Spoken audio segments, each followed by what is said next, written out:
I'll add my voice to Senators Blumenthal and McCaskill and my admiration for the men and women in our intelligence agencies.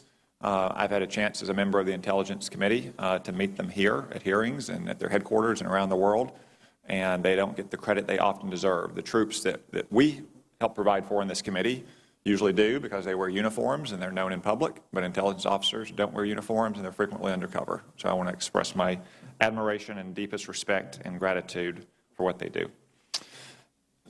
We've heard a lot of imprecise language here today, and it's been in the media as well. Phrases like hacked the election, undermined democracy, intervened in election.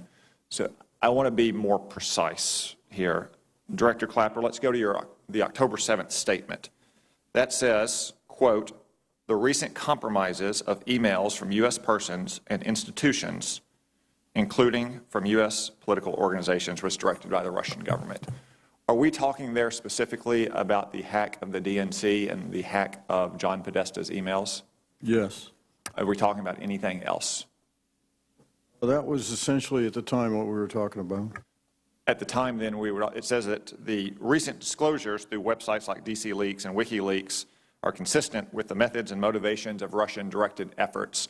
DNC emails were leaked at first, I believe, in July. Is that what the statement is talking about there? I believe so. Mr. Podesta's emails, I believe, were not leaked until that very day on October 7th. So was the statement referring to that yet, or was that not intended to be included?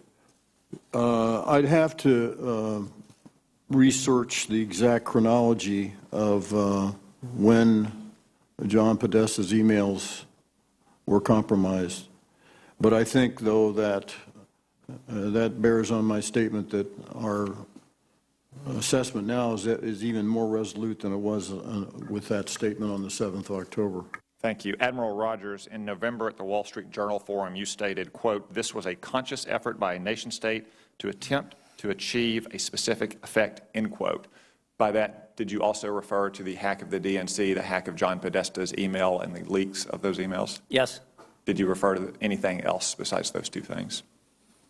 Boy, to be honest, I don't remember the specifics of that one particular 30-minute engagement, but clearly, as I said, what you outlined was part of my thought process. Okay, and then further on in that statement, Director Clapper, the intelligence community says, quote, it would be extremely difficult for someone, including a nation-state actor, to alter actual ballot counts or election results by cyber attack or intrusion, end quote. And you stated that earlier today as well, that we have no evidence that vote tallies were altered or manipulated in any way. That's correct. Okay, so that's what happened. Let's discuss why. In response to Senator Nelson, you stated that the report soon to be released will discuss the motive. Would you care to give any kind of preview today? I'd rather not. I didn't think so. There are actually more than one motive, so that'll be described in the report. In your 53 years of intelligence, is ascertaining the motives, plans, and intentions of foreign leaders among the hardest tasks that we ask our intelligence services to perform? It always has been. There's a widespread assumption, this has been expressed by Secretary Clinton herself since the election, that Vladimir Putin favored Donald Trump in this election. Donald Trump has proposed to increase our defense budget, to accelerate nuclear modernization, to accelerate ballistic missile defenses, and to expand and accelerate oil and gas production, which would obviously harm Russia's economy. Hilary Clinton opposed, or at least was not as enthusiastic about all those measures. Would each of those put the United States in a stronger strategic position against Russia? Certainly, anything we do to enhance our military capabilities, absolutely.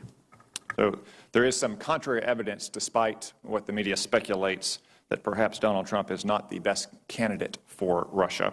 Okay, so that's what happened. That's why it happened, or at least a preview of that we're going to know why it's going to happen. Let's move on to the impact. Director Clapper, you said to Senator McCain earlier, quote, the intelligence community cannot gauge the impact, end quote, on the election. Is that because that kind of electoral analysis is not a task that's within the traditional responsibility and skill sets of intelligence services? That's correct. That's something that's more suited for someone like Sean Trendy or Michael Barone or Nate Silver, election analysts that have written extensively on the election. Well, it certainly isn't the purview of the U.S. intelligence community. Okay. Thank you. Thank you, Chairman. Since